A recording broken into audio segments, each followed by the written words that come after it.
Hi students, we shall begin the next part of our lesson, The Price of Flowers by Prabhat Kumar Mukhopadhyay. In the previous class, we saw the narrator visited Maggie's house and met her mother. Her mother was making cakes to sell on Saturday nights. She asked the narrator about the living conditions of India. The narrator explained to her that India is a safe country to live in. Then she asked Maggie to bring a ring presented by her son. They believed that it is a magical ring that can show past and future. So they asked the narrator to concentrate upon the ring to know more about Francis. But the narrator realized that it is just an ordinary brass ring with a piece of glass attached to it.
Dear students, we shall go to the text.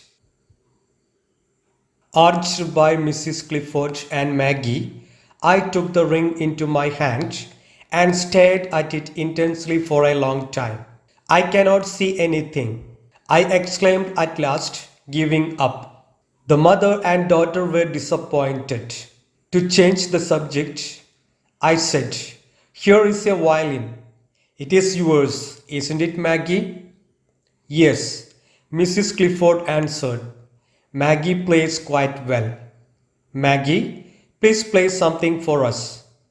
Oh, mother, Maggie looked at her in protest. Maggie, I pleaded, please play something. I am very fond of the violin. I have a sister at home about your age. She used to play for me. The way I play is not at all worth listening to, Maggie said. My entreaties at last persuaded her to play. I do not know many pieces, she said. What would you like to hear? Here, Mr. Gupta looked deeply into the ring for a long time, but he couldn't see anything. So he gave up his attempt. Maggie and her mother became disappointed. Then, to change the subject, narrator asked Maggie to play her violin. At first, Maggie hesitated for a while, but when the narrator made humble requests, she agreed to play the violin. Then she asked the narrator that what kind of music he would like to hear. Mrs ക്ലിഫോർഡിന്റെ പ്രേരണയാൽ Mr Gupta Maggie കൊണ്ടുവന്ന മോതിരം കയ്യിലെടുത്ത് അതിലേക്ക് ഒരുപാട് സമയം സൂക്ഷിച്ചു നോക്കി. എന്നിട്ട് തനിക്ക് ഒന്നും തന്നെ ആ മോതിരത്തിലൂടെ കാണാൻ കഴിയുന്നില്ല എന്ന് പറയുകയും തൻ്റെ ശ്രമം ഉപേക്ഷിക്കുകയും ചെയ്തു.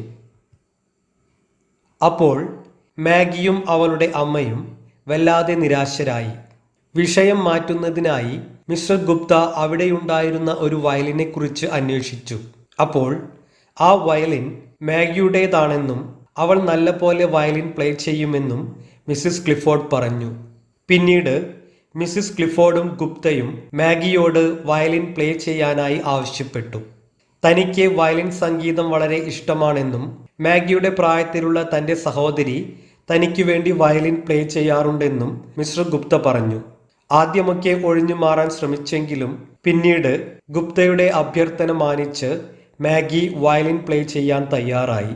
എന്നിട്ട് അദ്ദേഹത്തിന് ഏത് രീതിയിലുള്ള സംഗീതമാണ് കേൾക്കാൻ ഇഷ്ടമെന്ന് അവൾ ചോദിച്ചു. Shall I choose something? All right, then give me your music. Let me see what you have. Maggie brought out an old music case bound in black leather. I opened it. Most of the pieces were light airs like Goodbye Dolly Gray, Honeysuckle and the Bee, etc. There were a few really good, though old-fashioned ones, things like Robin Adair, Annie Laurie, The Last Rose of Summer, etc. There were several Scotch songs. So I selected the Bluebells of Scotland and handed Maggie the music. Maggie played and I hummed the tune to myself. When the song was over, I praised her playing lavishly as I thanked her. Maggie has never had the opportunity to study, Mrs. Clifford said. She has learned what she knows by herself. If our circumstances ever improve, I shall arrange for her to have lessons. Mr. Gupta asked Maggie to bring her music collection. She brought the music box and gave it to the narrator. He opened the box and found many musical collections like Goodbye Dolly Gray, Honeysuckle and the Bee, etc. Also, he could see many Scottish musics in her collection. So, he selected a piece of music named Bluebells of Scotland and handed it to Maggie. While she was playing the violin, Mr. Gupta hummed the music himself. When Maggie completed the song, Mr. Gupta appreciated her. At that time, Mrs. Clifford explained him that if their circumstances could ever improve, she would arrange musical classes for Maggie. അപ്പോൾ mister Gupta മാഗിയോട് അവളുടെ music collection കൊണ്ടുവരാൻ ആവശ്യപ്പെടുകയും അവൾക്ക് play ചെയ്യാനുള്ള സംഗീതം താൻ തന്നെ തിരഞ്ഞെടുക്കാമെന്നും പറഞ്ഞു. മാഗി തൻ്റെ സംഗീത ശേഖരത്തിൻ്റെ ബോക്സ് കൊണ്ടുവന്നു. അത് കറുത്ത തുകലുകൊണ്ട് പൊതിഞ്ഞിട്ടുണ്ടായിരുന്നു. മിസ്റ്റർ ഗുപ്ത ആ ബോക്സ് തുറന്നു നോക്കി. അതിൽ പലതും പ്രധാന സംഗീതത്തിന് അകമ്പടിയായി ഉപയോഗിക്കുന്ന goodbye Dolly Gray, honeysuckle and the bee തുടങ്ങിയ സംഗീത ശകലങ്ങളായിരുന്നു. അതുപോലെ തന്നെ കുറച്ചുകൂടി നല്ലതും എന്നാൽ പഴക്കമുള്ളതുമായ Robin Adair, Annie Laurie, the last rose of summer തുടങ്ങിയ സംഗീത ശേഖരങ്ങളും അതിൽ ഉണ്ടായിരുന്നു. കൂടാതെ ഒരുപാട് സ്കോട്ടിഷ് ഗാനങ്ങളും അതിലുണ്ടായിരുന്നു. മിസ്റ്റർ ഗുപ്ത അതിൽ നിന്ന് the blue bells of Scotland എന്ന സംഗീതം തിരഞ്ഞെടുത്ത് മാഗിക്ക് നൽകി. മാഗി ആ സംഗീതം തൻ്റെ വയലിനിൽ പ്ലേ ചെയ്യുമ്പോൾ അദ്ദേഹം അതിനൊപ്പം തന്നെ അതിൻ്റെ ഈണം മൂളിക്കൊണ്ടിരുന്നു. അതിനുശേഷം മിസ്റ്റർ ഗുപ്ത മാഗിയെ അഭിനന്ദിക്കുകയും അവളോട് നന്ദി പറയുകയും ചെയ്തു. അപ്പോൾ മാഗി എല്ലാം തനിയെ പഠിച്ചതാണെന്നും കാരണം അവൾക്ക് പഠിക്കാനായി അധികം അവസരങ്ങൾ ലഭിച്ചിരുന്നില്ല എന്നും മിസ്സിസ് ക്ലിഫോർഡ് പറഞ്ഞു.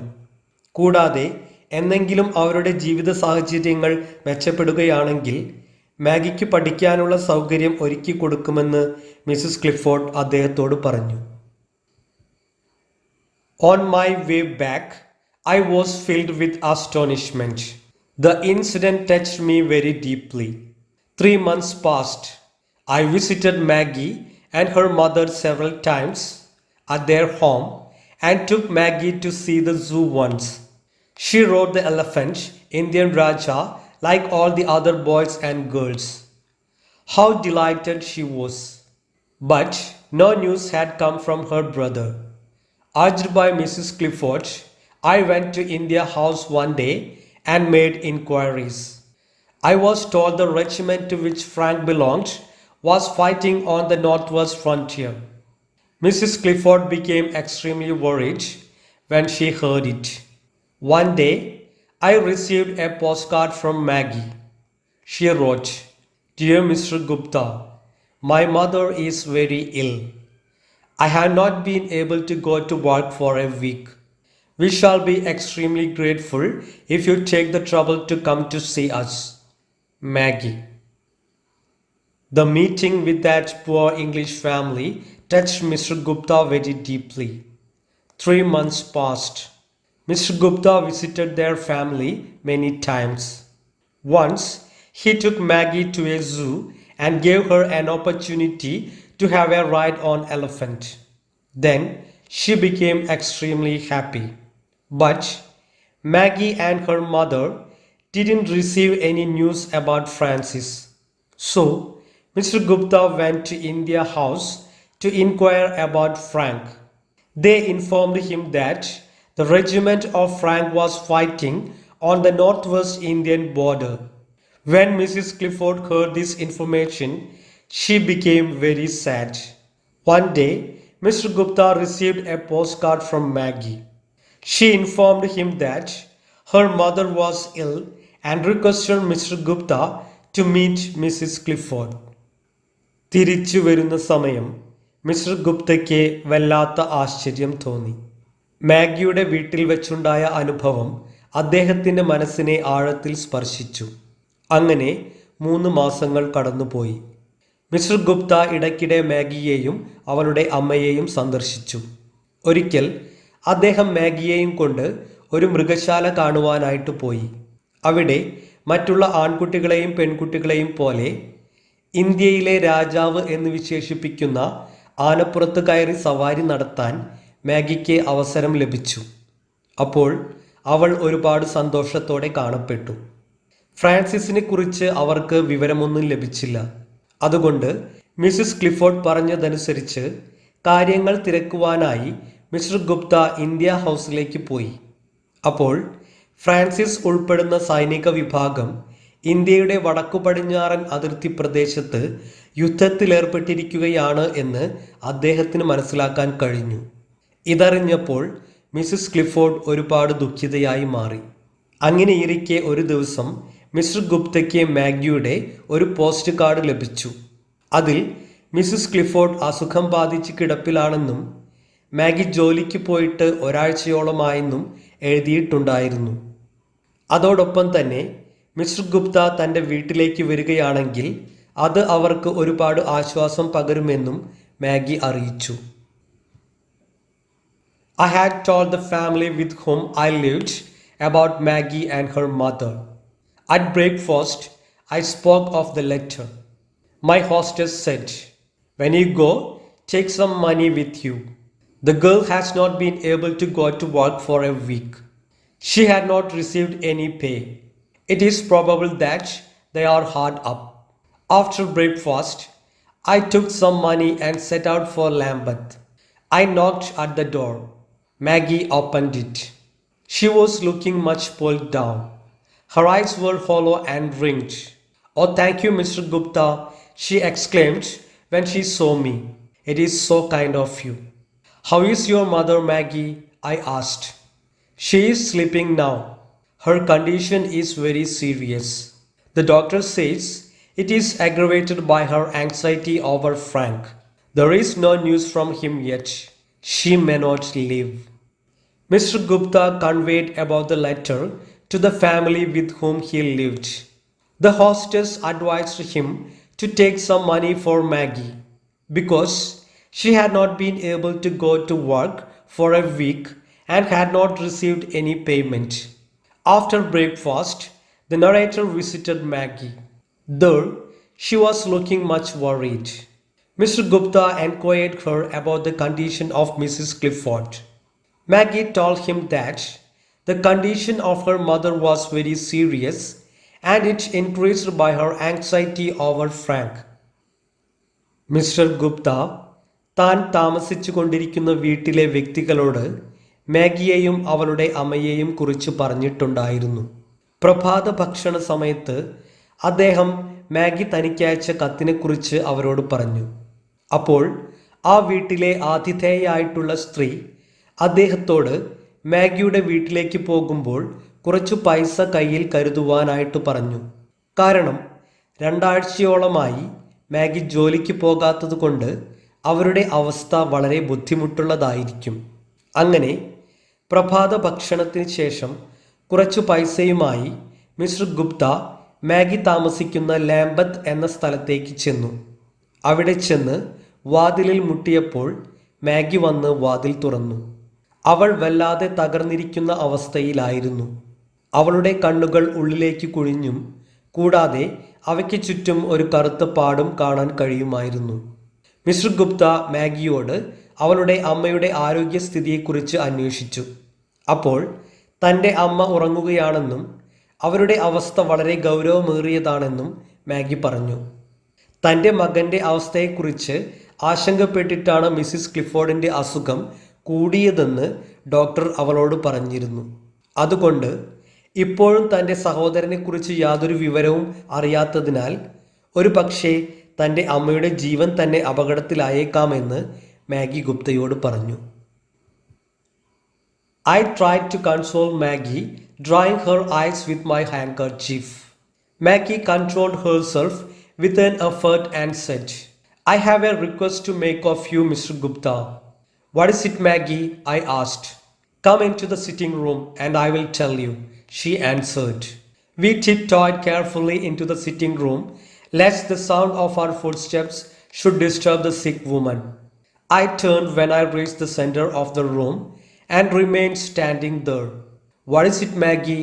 I repeated my question. Maggie gazed up into my face with beseeching eyes. I waited. Then she covered her face with her hands and wept silently. I was in a fix. What could I say to console this child? Her brother was fighting on the frontier. Only God knew whether he was alive or dead. Her mother was the only person she had on earth.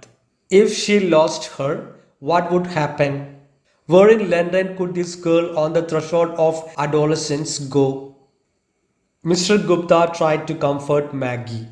Maggie was in a depressed state.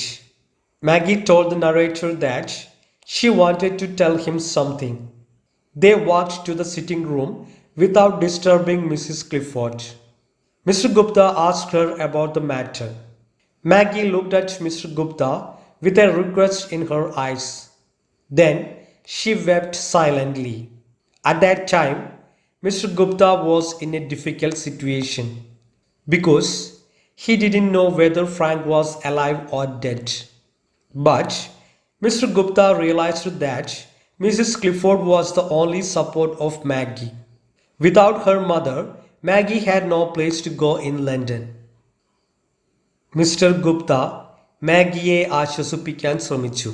തൻ്റെ തൂവാലയെടുത്ത് അദ്ദേഹം അവളുടെ കണ്ണുകൾ തുടച്ചു. വളരെ ദുഃഖിതയായിരുന്നു Maggi. സ്വയം നിയന്ത്രിച്ചുകൊണ്ട് തനിക്ക് mister ഗുപ്തയോട് ഒരപേക്ഷയുണ്ടെന്ന് അവൾ പറഞ്ഞു. എന്താണ് അവൾക്ക് പറയാനുള്ളതെന്ന് മിസ്റ്റർ ഗുപ്ത ചോദിച്ചപ്പോൾ അവൾ അദ്ദേഹത്തോട് സിറ്റിംഗ് റൂമിലേക്ക് ചെല്ലുവാനായിട്ട് ആവശ്യപ്പെട്ടു. അവർ രണ്ടുപേരും മിസ്സിസ് ക്ലിഫോർഡിന് ശല്യമുണ്ടാക്കാത്ത രീതിയിൽ ശബ്ദമുണ്ടാക്കാതെ നടന്നു. സിറ്റിംഗ് റൂമിൻ്റെ മധ്യഭാഗത്ത് എത്തിയപ്പോൾ അദ്ദേഹം എന്താണ് മാഗിക്ക് പറയാനുള്ളതെന്ന് ചോദിച്ചു. മാഗി അദ്ദേഹത്തിൻ്റെ കണ്ണുകളിലേക്ക് അപേക്ഷാഭാവത്തോടെ നോക്കി. പിന്നീട് തൻ്റെ കൈകൾ കൊണ്ട് മുഖം മറച്ചുകൊണ്ട് അവൾ കരഞ്ഞു. അവളെ എങ്ങനെ ആശ്വസിപ്പിക്കുമെന്നറിയാതെ മിസ്റ്റർ ഗുപ്ത അവിടെ നിന്നു. കാരണം അവളുടെ സഹോദരൻ ഇന്ത്യൻ അതിർത്തിയിൽ യുദ്ധത്തിലേർപ്പെട്ടിരിക്കുകയാണ്. അയാൾ ജീവിച്ചിരിപ്പുണ്ടോ ഇല്ലയോ എന്ന് ഈശ്വരന് മാത്രമേ അറിയൂ. മാഗിയുടെ ഏക ആശ്രയം അവളുടെ അമ്മ മാത്രമാണ്. അതുകൊണ്ട് മിസ്സിസ് ക്ലിഫോർഡിന് എന്തെങ്കിലും സംഭവിച്ചാൽ കൗമാരപ്രായത്തിൻ്റെ പടിവാതിൽക്കൽ എത്തി നിൽക്കുന്ന മാഗി എന്ന പെൺകുട്ടി ലണ്ടനിലെ ഏതു സ്ഥലത്തേക്ക് പോയി ജീവിക്കുമെന്ന് മിസ്റ്റർ ഗുപ്ത ചിന്തിച്ചു. Okay students, we shall stop this session now and we will continue in the next class.